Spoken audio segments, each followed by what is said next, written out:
In regard to voting, I've got two simple questions for you. Number one, if voting actually secured your liberty and your economic prosperity, do you think the powers that be would actually allow you to vote? And number two, since you are allowed to vote, how's that been working out for you? Has voting allowed you to maintain your level of liberty and your economic security? Be honest when you answer that question.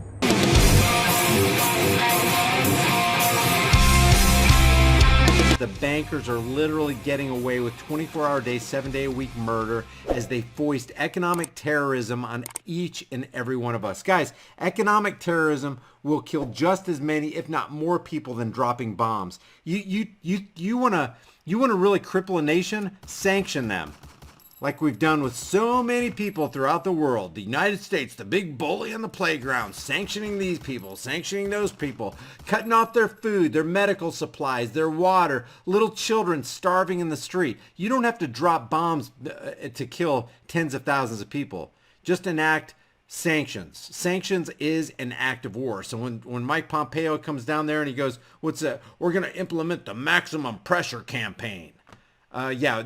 Translation, we're going to kill little kids in foreign lands. We don't want our little children to die, but we don't mind killing the little children in foreign lands. Evil. Check this out with the voting, the tampering and the vote. This was interesting with this lady, just the little piece of information she brings out about the ballots. So I just wanted to warn all the people that want to vote by mail.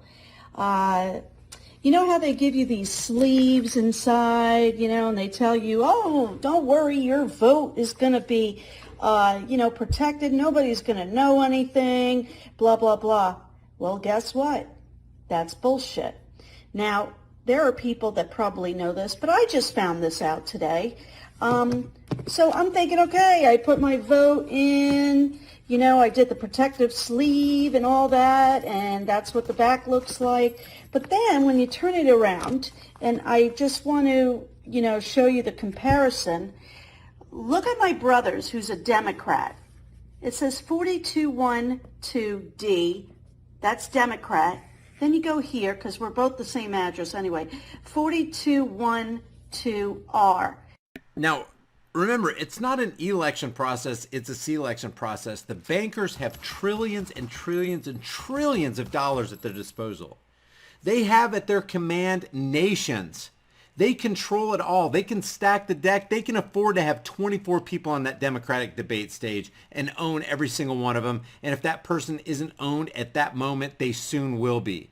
They own all the cards. They own all the dice. They own all the pieces on the Monopoly board, okay? So this is a double deception. It doesn't matter if you vote Republican or Democrat, but they want you to think it matters if you vote Democrat or Republican. And here's why it doesn't matter. Every year that you voted, it didn't matter if a Republican or Democrat got into the office. Well, how do you know, Brian? Because every year, whether it was a Democrat or Republican, conservative or liberal, the national debt increased. The military-industrial complex coffers deepened. The wars didn't stop. The drug war continued on. The prison-industrial complex continued to grow. Under Republican or Democrat, all that spells take away their freedoms and take away their money. The Democrats do it, the Republicans do it. Remember George H.W. Bush? Read my lips. No new taxes. And what happened? Oh, we got boatloads of new taxes under that guy. It's just lying. What you'll have when you have a Republican or a Democrat in the White House is you'll have a puppet who's going to bow down and kiss the ring and lick the boots of the bankers. That's what they do. And if they don't obey, then they're out. But they'll obey. They'll obey. They obey every time. They don't not obey. Okay, so your vote is supposed to be protected. Nobody's supposed to know what you're voting for, but yet they put R right here and D right there. So it's just a double deception, man. I mean, why are they doing this? They're doing this. The reason this comes out, do you think the social engineers are so stupid they don't think people are going to notice an R and a D, intermingled between, how many digits is that? Like 12 or 13 digits? That they're not going to notice that? You think that people aren't going to take, you think the social engineers think that people aren't going to take to social media and show this and these kind of things go viral? They already know. Somebody just said in the chat room, they're like 20 to 50 years ahead of us, probably even more. Not just in mentality, but also technology and so many other things. They know. You want to talk about 4D, 5D chess? Those are the chess masters. We're playing on their game board. And the only way we can beat this game is by getting united. That is a difficult process because 24 hours a day, 7 days a week, and the propaganda machines and the propaganda news cycles were being distracted, deceived, divided, and therefore you see what we have today. We're easily conquered, easily swayed by every wind that comes down the pike. Oh, I'm going to follow Diamond and Silk. I'm going to follow Donald Trump. I'm going to follow Joe Biden. People are actually voting for a guy named Joe Biden who doesn't, you can tell the guy doesn't have his wits about him. If he doesn't stay right there on the teleprompter, if he doesn't keep reading his notes, he's going to go off script, and he is the gaff master, man. Can you believe that Kamala Harris is going to be, if they bring her in, the vice president? Kamala Harris, not a friend of minorities. How many minorities in the state of California when she was the attorney general were sitting there behind bars? And yet they may well vote for her because people are that brain dead. People have guzzled that much Kool-Aid. They are that cemented in cognitive dissonance that they're literally going to bring in, or by their own consent, by their own vote, by their own support. Remember, voting is nothing. Putting that ballot in that little box, that's the slave suggestion box. Only slaves vote for masters. If you're a free man, you don't want a master. You don't want to participate in an evil system. See, the social engineers know that if they can get you to participate in a system that is evil, that makes you evil. You're actually voting for a guy to go into office to make laws that you're going to have to obey. Your neighbor's going to have to obey. You may be okay with obeying it, but you're basically asking a third party, i.e. government, to come in and rule your neighbor's life. What is wrong with you guys who vote? And social engineers see that as like, oh man, they're playing our game. As long as they keep playing our game, as long as they keep embroiled in the dog and pony show, the right versus left paradigm, as long as they keep being enthralled with what's going on in the three-ring circus under the big top, man, we got them exactly where we want them. So as long as we keep participating in their game, we continue to be like them, calling for evil upon our neighbors. Calling for a ruler to force our neighbors to do something against their will and without their consent. Maybe your neighbor owns a bump stock. Well, now under Trump, that person is a criminal in the eyes of the state. Are you happy with that? Are you happy about your guy criminalizing your neighbor and even you being criminalized? See, that's the thing. That's why I constantly say politics is nothing more, nothing less than the clever and deceptive art of using euphemisms, lies, emotionalism, and fear-mongering in order to dupe average people into accepting and even demanding the chains of their own enslavement. They're calling for people to enslave them. Make my chains heavier. Make my burden more burdensome. Take more of my income. Take more of my rights. Whatever you do, I just want to make sure an R is ruling me. And the Democrats are going, I just want to make sure a D is ruling me. I'm for Team Red. I'm for Team Blue. It's that, what have they tapped in? They've tapped into that tribal mentality that we all have. Why are the teams like animals and it's like the Bears versus the Lions. It's just so juvenile. The Bears versus the Lions. Okay, if you're 5 years old, but if you're 25, you're still into that? Seriously? You don't have better things to do in your life? So we get distracted with all this stuff. And we get deceived. And we get divided. And then we wake up one day and go, how do we get so conquered? I don't even know how that happened. Well, maybe it's because if you look back in your history, you've spent, weeks, years looking at stats, fretting over who's the best quarterback. How many goals did he score? Man, what the frick? Person could see this if they're a Democrat and say, oh, that's an R. Let's toss it. Let's just chuck it, and we'll keep this one. Okay? Now, my brother is a registered Democrat. I am a registered Republican. It is very important that we take these and bring it to the voting places and vote by person. Do not vote by mail. I'm telling you guys, you need to listen to this, okay? Please be wary, all right? If you think that your vote is counting, guess what happened in Virginia? Well, it used to be like that, Centricium. It used to not be the president. He said it's not the president, it's the local politicians that have enslaved us. Yes, that is true. That is true. But if you just stuck with the very first thing that needs to happen is we need to decentralize government and decentralize the banks. You can't have a central oligarchy, i.e. Washington's district of criminals, calling the shots for everybody. I mean, they're making national mandates. That is antithetical to the 10th Amendment. Whatever's not given to basically Washington by the Constitution is reserved to the states and to the people respectively. If you just respected that, yeah, that's still government and it's still nonsense and it's still illegitimate, but at least it's manageable. Like, you don't have a federal bureaucracy. At least if things were bad in New Mexico, you could go to Texas or you could go north to Montana. You know, if it's a federal mandate, you can't escape it unless you want to go somewhere overseas or Canada or Mexico. So if we decentralize government, that'd be the first step, is whittle it down. No, the government, no, the president cannot rightly constitutionally create an executive order 6102 to take everybody's gold from them or impose a 10-year or $10,000 fine under FDR. That's what it was, Executive Order 6102. It was a federal mandate. That's a violation of the 10th Amendment. He sat there or stood there on the Capitol steps, put his right hand, a left hand on a Bible and his right hand toward heaven. He said, I promise I will execute faithfully execute the duties of the President of the United States. I will uphold the Constitution against all enemies, foreign and domestic. And here he goes violating. If that was all that was wrong with FDR, is that he created Executive Order 6102, that's enough to mark him as a tyrant, man. But there's way more than that. Okay, there's way more than that. But the 10th Amendment restrains the President of the United States and constrains him. He can't go outside of those bounds. That's what was wrong with Abraham Lincoln. He didn't respect the 10th Amendment. He thought he could make it a national edict to keep the Union together. Yeah, right, whatever. Keep the Union together and then promote a false flag over there at Fort Sumter, which he did under Captain G.V. Fox. Look it up, guys. He provoked an attack at Fort Sumter. He made them attack. That was the false flag that started the Civil War. Lincoln was a tyrant. He couldn't keep to himself.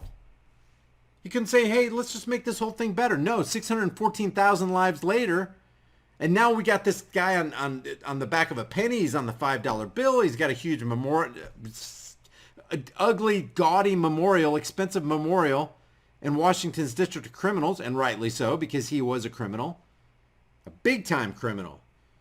Not to mention, man, when people were speaking against Lincoln, he had them imprisoned. Even newspaper writers and journalists in the North were being thrown in prison because Lincoln didn't like what they were saying. He was against the First Amendment.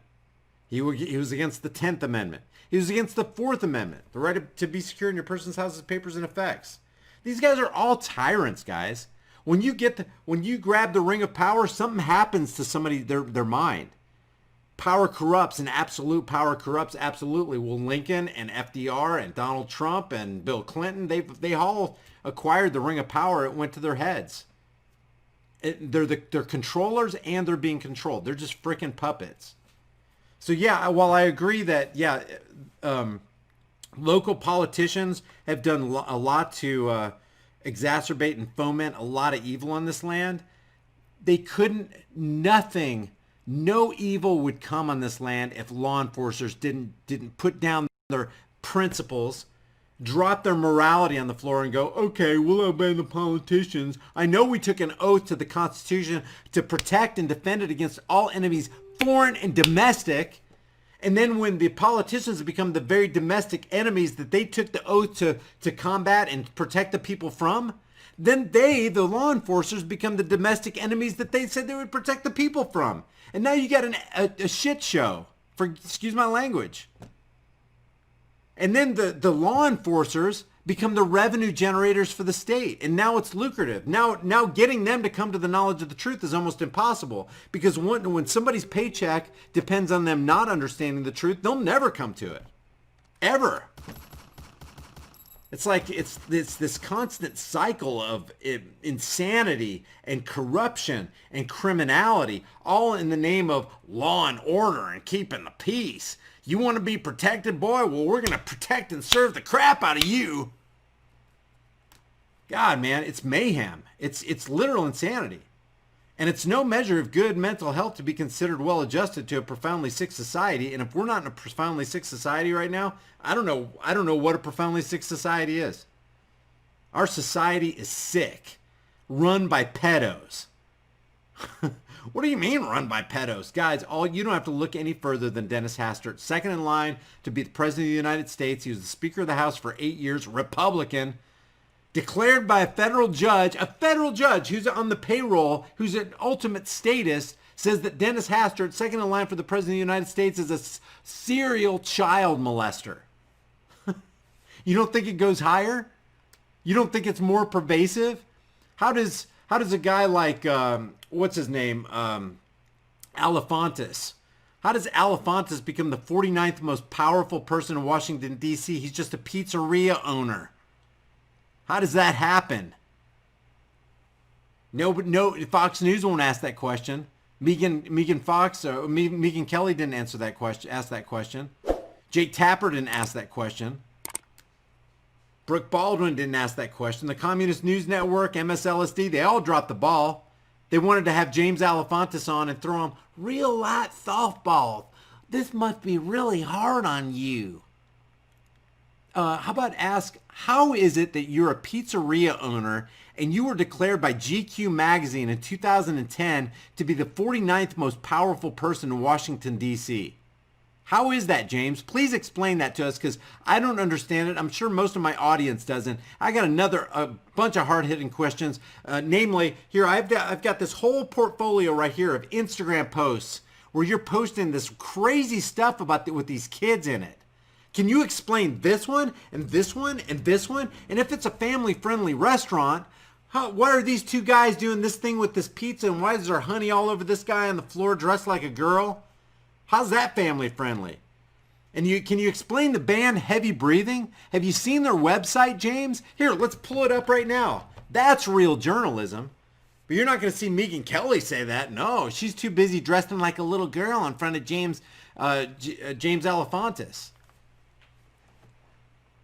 And then Alex Jones backs down from all that stuff. And then his attorney says that, oh, yeah, he's just basically an actor. He's just a stage actor. It's all just a bunch of, yeah, Charlotte 66 says sick freaks. That's what they are, We're in the middle of a freak show. It's not even a dog and pony show under the big top at this point. It's a sick freak show. And all the clowns are pedophiles. And the clowns just keep coming out of the woodwork, man. And the audience keeps voting for them. They found 1 million fake votes by mail, and they stopped it. Thank you, Jesus. See, they got to get this done by November. So I'm just saying, please be cautious. Do not send your vote, if you are Republican, by mail. Okay? There is no secret that I'm a Republican, and there is no secret that my brother is a Democrat. And by the way, he decided he's going to vote Republican. Thank you, and I hope that you take this seriously. Do not vote by mail. So, I just wanted... Well, how about do not vote at all? How about that for an option? Okay, before you go anywhere, a lot of people have asked me if they can get a shirt from the store with the design on the back. Let me show you real quick what you can do within the store as far as self-editing your own design that you can put on any shirt, hoodie, mug, phone case, whatever. Pick out any design from the store, then select any item. And guys, there are hundreds of items to choose from. Hats, beanies, bags, buttons, men's items, women's items, stuff for kids, and even pets. I'll just select this shirt right here. You can change the item color to whatever you want. Hit this little pencil editing tool right here and then click on Customize. You can enlarge, shrink, or reposition the design on any item. You can also click over here to the left on designs and add any design you want. Matter of fact, you can put as many designs as you want on the front or on the back of the shirt. Or you can click on text and add some customized lettering. With the lettering, you can change the font color, increase the size, and you can even bend the text. And check this out. If you want a design or lettering on the back or on the sides, just click on where you want your design or text, click on the design or text tool, or you can even upload your own design. It only increases the price of the item a couple bucks. And you can do this on any item that you select. The store link is in the description and in the pinned comment. Your purchase gets you a kick-ass design and supports the channel while it helps me create more content. Leave your thoughts about this video for the world and the Google Thought Police in the comments section below.